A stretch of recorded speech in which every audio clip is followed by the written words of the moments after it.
Blind Side, huh? And Moneyball, it's good. And The Big Short. I think we got a winner. Hey guys, we're just talking movies here, and oh well, let me put this away. It turns out that they're gonna be looking at making a movie on FTX and Sam Bankman-Fried already. It's pretty funny as the news is coming out. Let me just show you guys with this. You can see here, here's the headlines. One of the greatest financial writers alive has been embedded with FTX, Sam Bankman-Fried, for 6 months and has a book on the way.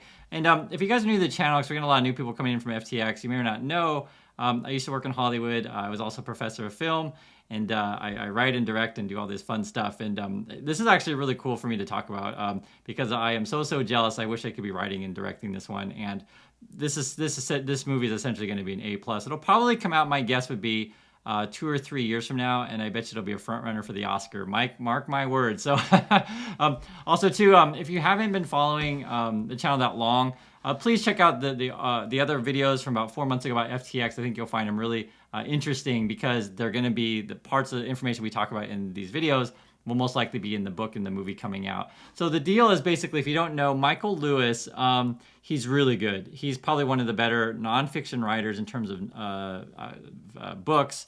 Novelist, that's not novelist, books, because it's a nonfiction, novel is fiction, but nonfiction writer books. And then he eventually turns his books over to Hollywood, and then they get screenwriters to turn into movies. And if you don't know, it's actually quite interesting. He's 62, and my guess is going to be that this will probably be his last project. So I think this FTX thing will be huge. It's the last project. He did The Big Short, which is book on. Also did Moneyball. And in fact, true story, a friend of mine from high school got me the book Moneyball for Christmas one year. It's a great story if you like baseball and you like business. Like, this guy's known for these kind of stories. And also too did the movie The Blind Side. He's written other books, but these are 3 that all became movies, and they're all actually really phenomenal. But Big Short's probably the one of the more popular ones. It turns out that his agent over at CAA, which if you guys don't know, it's fun to just share this guy's stuff. This is essentially the big agency, talent agency in LA. This is what it looks like, the building, and they refer to it as the Death Star. And I went to a party there actually. That would have been, I don't know, 5 years ago, I think, something like that. And they throw great parties, by the way. It's food's great, everyone's great, it's funny, and it's very Hollywoody. But the thing that is sparking this news is that they leaked an email from his agent, and they're already pitching the story. And it's an easy pitch. You have, this crypto world and all this money involved, and this is essentially signaling the crash. And it's kind of funny because I've been telling you guys a long time, we won't see a bottom of the market until we see an end of crypto, which looks like this may be the signal of like, hey, it's almost over because the movie's coming out. Let's read the email first, and we'll see what this says, because it's actually really interesting. So this is the email from the writer's agent. He's been with in the Bahamas, I guess, with Sam Bankman-Fried, just traveling around with him for the last 6 months. Kind of crazy. Let's read it here. For the past 6 months or so, Michael Lewis has been traveling with and interviewing Sam Bankman-Fried. His childhood, early success on Wall Street, embrace of effective altruism, and creation of crypto empire that catapulted him in record time into the ranks of richest people in the world seem more than sufficient for a signature Michael Lewis book. Of course, the events of the past week have provided a dramatic surprise ending to the story. So this is why the email's going out, because everyone thinks this is about, wrapping up. As you know, he's probably going to get arrested, or, the mafia's coming or something. It's almost over, right? Of course, the events of the past week have provided a dramatic surprise ending to the story. It also highlighted the rivalry between Bankman-Fried and Binance head he spelled his name wrong, Changpeng Zhao. Michael likens them to Luke Skywalker and Darth Vader of crypto. Michael hasn't written anything yet, but the story has become too big for us to wait. Let me know if you're piqued your interest. So basically, his agent is sending this around to all the studios, and the studios are gonna. I promise you, there's gonna be a bidding war on this, and we'll cover this because I think it's fun. Maybe the writer will end up getting an offer of like maybe 10 to 15 million. Who knows? It's gonna be an easy slam dunk. That's how you refer. So an easy green light. One thing I think is really quite interesting. The reason why I want to share this story with you is, one is I like movies, I like financial markets, all these kind of things, is how they're phrasing it.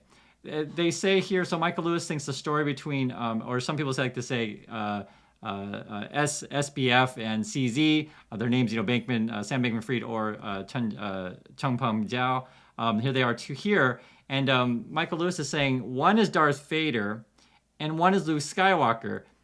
and I'm actually not sure. I think Darth Vader would be CZ, and then I think maybe Luke Skywalker is Sam Bankman-Fried. I'm gonna guess. I just that makes sense to me. Now, I'd be curious your guys' opinion on that if you agree with my assessment, because this is how they're going to portray it in the movie version of FTX, and Sam Bankman-Fried is Darth Vader versus Luke Skywalker. So if you guys disagree, if you think Sam Bankman-Fried is Darth Vader, and then CZ, right, is Luke Skywalker, let me know. It's kind of interesting. I'd be curious who you guys think is who. My other thing I wanted to share with you guys is I think probably Adam McKay will likely direct it. He's the obvious choice. I've actually met Adam McKay. He did stand-up comedy in Chicago with his buddies, and then ultimately, got into movies and stuff like that. But he's directed, you guys probably know this, Talladega Nights, The Anchorman, and then other guys, all comedies, and then The Big Short. So it's pretty funny. Now they haven't announced he's directing, but I'm just saying he's probably the front runner to direct this thing. And one of the things that's really interesting, when you make these kind of movies, is how do you make financial movies funny, right?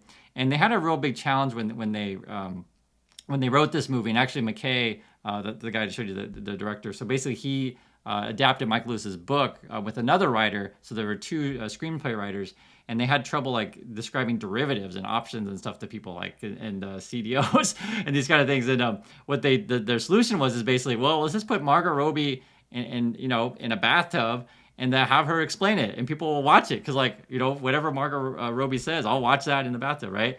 And then what they did do as well, they used the University of Chicago professor, and also to Selena Gomez at the casino table. So it was actually really funny how they were able to describe this stuff. And it's quite interesting when we go through, and people always ask me, what's it like to live through .com or 0809, and I'm telling you guys, it's fun sharing this stuff in real time, how all this is unfolding in Twitter. Hollywood's already making a movie about it, and sharing this experience with you guys, we're kind of living through it, and it'll be fun to compare how the movie/book portrays it opposed to living through this. And I'll be really curious if the YouTube people will be part of the story, because probably Frank, I actually think all these FTX pumpers, as we've talked about before on this channel, I think they are part of the story. So we'll see.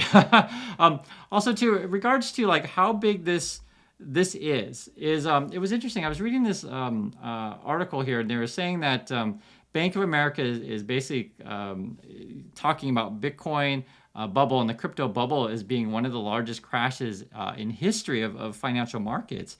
And essentially, this is a chart here you can see here. We're comparing Bitcoin to ARK, to biotech bubble, the China bubble, the gold bubble, Thailand bubble, the tech bubble of the .com, and even have numbers on this stuff. And it's actually really quite interesting, because I was looking at this, and it was something that I've been talking with you guys for a while, and for those of you who follow the channel, is I think this is going to be remembered. So originally, I was thinking it was going to be remembered as the stimulus check bubble. But I think in history, we're going to go back and look at it as basically the cryptocurrency bubble, or you could call it the stimulus check / cryptocurrency bubble. And it's funny because the way everything unfolded with, you had the pandemic, you had everyone at home, everyone now had Robinhood apps on their phone, plus the stimulus check, money, and then you had this crazy cryptocurrency popping up out of nowhere, like Dogecoin and Shibas and all these kind of things. You guys know what I'm talking about.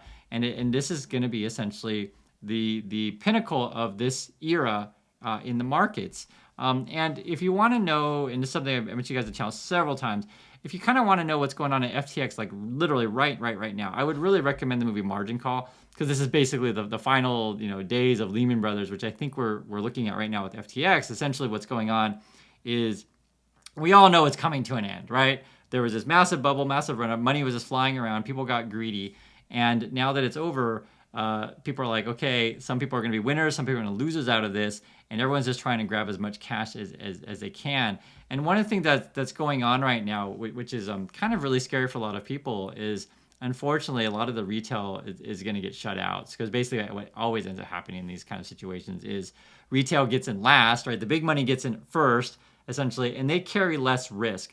So because sometimes we've had this discussion of BlackRock, did FTX, so why are they same or different than, say, the YouTuber people that were pumping this stuff? Well, the big difference is for BlackRock or whatever, the big money, they get in early, and if there's any kind of problems, chances are they get their money back early also. They get their money back first. Same way the mafia gets in early and has any problems, well, it's the mafia, but they're going to get their money back, early as well. And then retail ends up essentially losing everything. And I think this is just an important lesson to remember this kind of stuff. Essentially, when everyone starts talking about something, it's time to get out. And this is sort of why it's interesting that the Business Insider actually a couple days ago contacted me. You guys can see this. This is the headline of the story. Financial influencers who promoted FTX are saying, quote, sorry to fans and promising to do better, and it shows the risk of giving investment advice to your followers. In fact, they quoted me at the end of it. I'll read it to you guys together.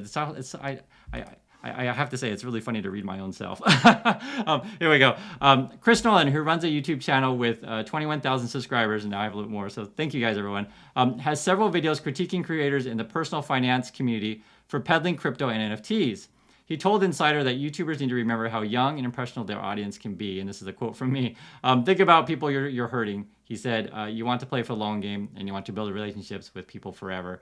And FTX, Mayor Cornbarrel, fake name Tom Nash, Minority Mindset did not respond to Insider's request for comment. And, it's interesting because when I put all of this together, thinking about this is going to be a Hollywood movie, and, what is your role in the story? What is my role in the story? What is everyone's role in the story? I think that how we remember things often through Hollywood, which may not necessarily be exactly the way that it played out in history. However, we always have to think about ways that, how can we tell the story? What is the moral of the story? What is the lesson that we're trying to learn? And I think it's fascinating that he, the writer Michael Lewis is thinking in terms of Darth Vader and Luke Skywalker, and putting this in terms of competing people. And it reminds me too as well, just thinking about this story, guys, with you, of if there's a movie that I require my students to watch in class. You guys don't know, I taught a lot of entrepreneurship business classes, and I require my students to watch, I didn't bring the poster up, but it's called Pirates of Silicon Valley. If you've never seen the movie, please take a look at it. Actually, you know what, I'll just throw it up on the screen. I can just edit in later. It's a great movie as well, and it sort of shows the rise of two different people in the same space and how they approach a particular industry. And for those of you who are interested in business, that's why I'm recommending all these kind of movies, because I think a lot of people feel cheated or they're just completely in the cloud of what happened with FTX, or people who weren't following this at all and suddenly what the heck is going on? Who's this guy with the crazy hair, and why does it have to do with all of our markets crashing all of a sudden? I think it's important to understand what is happening right now with FTX and you guys, because it is a direct reflection of our whole entire system, be it our modern money theory. I've made some videos about that. You guys can find. I'll put some links there. But and sort of how essentially a problem with our currency at the moment is governments can just print money out of thin air whenever they want, and so cryptocurrency was supposed to kind of be a champion of the regular person. But it ended up maybe hurting the regular person. So that's sort of how I think you would tell the story. And this is what I'm sharing with you guys is when you think about how to interpret events, is how do you tell the story? Who is the hero? Who is the villain? And how does it ultimately end? And we're still watching that now. How is it ultimately going to end? But evidently Hollywood thinks it's coming to an end soon. So they've already let the cat out of the bag just a few hours ago that, again, Michael Lewis is going to be writing a book on this. Movie will be coming out probably, but they're probably looking to get the highest bidder. My guess will be, I don't know, I won't put, I was thinking maybe Columbia, no, Warner Brothers would probably be interested in this one. We'll see. You know what, Paramount would probably grab it.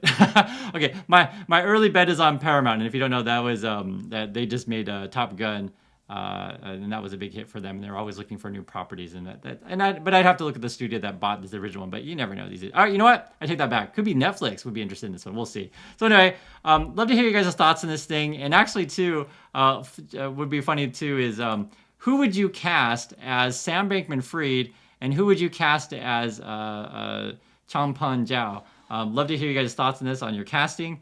And thanks again for watching, and I'll catch you next video.